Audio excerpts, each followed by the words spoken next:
Greg Abbott is threatening to remove from office Democratic lawmakers who have fled the state to block redistricting efforts. More than 50 Democrats left the state yesterday afternoon, a move that will prevent the Texas House from having enough members needed to consider and pass legislation. They say they plan to stay out of Texas until August 19th, when the special session called by the governor comes to an end. Over 50 Texas Democratic legislators fled to cities like Chicago to break quorum and block Governor Greg Abbott's redistricting plan, a move that could hand Republicans up to 5 seats in the 2026 midterms. This isn't just a political stunt, it's a desperate stand to protect fair elections against what they see as a blatant power grab. Unlike Ted Cruz's infamous escape during a state crisis, these Democrats are sacrificing their time and comfort to prevent what they call an undemocratic redistricting scheme. But Abbott's not backing down, and he's spinning this as a betrayal of Texans. What these Democrats have done, just a small fraction of them were needed to break a quorum, and that small fraction is holding hostage legislation in the state of Texas where we will be able to provide assistance and reform for all of the victims of that horrific flooding that we've had in the state of Texas. Our fellow Texans are being let down and not getting the flood relief they need because these Democrats have absconded from the responsibility, and I believe they have forfeited their seats in the state legislature because they're not doing the job they were elected to do. Abbott's trying to pin the lack of flood relief on Democrats, claiming they're abandoning their duty. But let's be real, this is a convenient deflection. The head of FEMA, a Republican appointee, hasn't exactly been rushing aid to Texas either. Instead of addressing federal failures, Abbott's pointing fingers to distract from his own agenda, redrawing maps to cement Republican control. It's a classic move. Blame the opposition while pushing a plan that could rig elections for years. This entire agency needs to be eliminated as it exists today and remade into a responsive agency. While Abbott blames Democrats for stalling disaster relief, the real issue lies closer to home. The Trump administration's focus seems less on helping flood victims and more on grandstanding, like prioritizing military parades over federal aid. Democrats aren't the ones holding up relief. They're fighting to preserve a democratic process that's under attack. Meanwhile, Abbott's upping the stakes with another tactic, fining Democrats $500 a day for leaving the state. Very simply, it would be bribery if any lawmaker took money to perform or to refuse to perform an act in the legislature. And the reports are these legislators have been they sought money and they offered money to skip the vote, to leave the legislature, to take a legislative act. That would be bribery. Abbott's drawing around accusations of bribery, claiming Democrats are being paid to skip town. But the reality? They're not fleeing for cash. Supporters are donating to their cause because they believe in the fight against gerrymandering.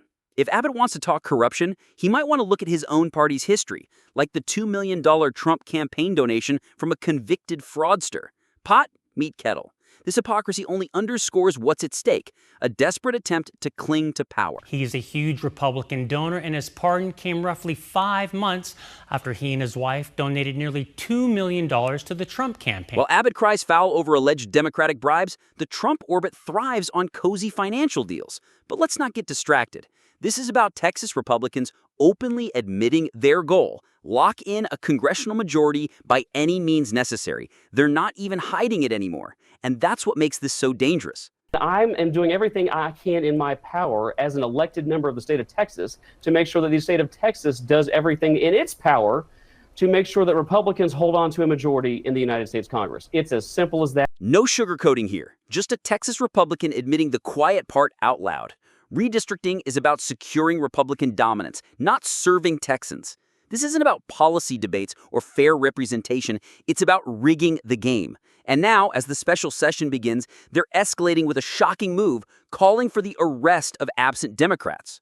Mr. Speaker, I move that the Sergeant at Arms or officers appointed by her send for all absentees whose attendance is not excused for the purpose of securing and maintaining their attendance under warrant of arrest if necessary, and this order to be continued beyond the adjournment of day's session and until the further order of the House.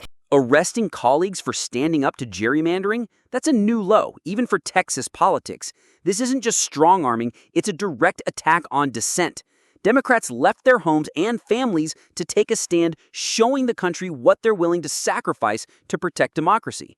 Meanwhile, Abbott calls them un-Texan for not bowing to his demands. They're leaving and they've left because they're very un-Texan. Texans don't run from a fight. Un-Texan? The only ones running are Republicans, running from fair elections. Abbott's redistricting push isn't about strength, it's about fear of losing power in 2026. When he ran for governor, he promised Texans anything was possible. Apparently that includes shredding the Constitution to stay in control. To Greg Abbott, anything is possible in Texas. Anything is possible, including undermining democracy. Abbott and his allies are betting they can redraw maps behind closed doors and call it patriotism. But this isn't just a Texas problem. If Republicans succeed here, it's a blueprint for every red state. Democrats can't just play defense, they need to fight back. In states like California, Illinois, and New York, Democratic governors should push aggressive redistricting to counter this power grab. This isn't about civility anymore. It's about survival of fair elections. Abbott and Trump have shown they'll go any lengths to tilt the scales. Democrats must make them regret it. And if you're as fired up about this as I am, hit that subscribe button to support independent coverage that holds power to account. Big tech and political pressure could silence voices like mine. So sign up for my newsletter too. It's free and it's a direct line to stay connected. Thanks for watching, and let's keep fighting for democracy.